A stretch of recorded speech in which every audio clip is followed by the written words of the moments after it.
এ দেখ মেঘলা, শাড়ি কিনলাম। বাবা শাড়ি কিনেছিস? দেখি তো কি শাড়ি। বাবা বেশ সুন্দর হচ্ছে শাড়িটা। বাবা এটাও তো দারুণ লাগছে। শাড়িগুলো কেমন হয়েছে? খুব সুন্দর হয়েছে না? শাড়িগুলো তো সুন্দর হয়েছে, কিন্তু তুই টাকা কোথায় পেলি?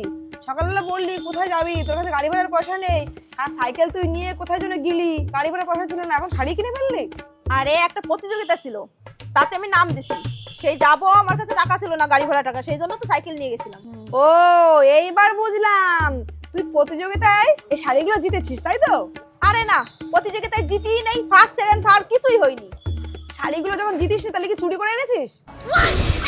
আরে চুরি করবো কেন? শোন, ক্লাবে খেলা হচ্ছিল, যেমন খুশি তেমন সেজো। ওইখানে আমি ভিখারি সেজেছি। ফার্স্ট প্রাইজ তো ছিল একটা থালা, 200 টাকা দাম। আর আমি ভিক্ষা করে 3000 টাকা পেয়েছি। এরপরও যদি যেমন খুশি তেমন সাথে প্রতিযোগিতা হয়, আমাকেও নিয়ে যাস, আমিও তাহলে ভিখারি সাজবো। ঠিক আছে ঠিক আছে, দে শাড়িগুলো, বাড়ি যাই।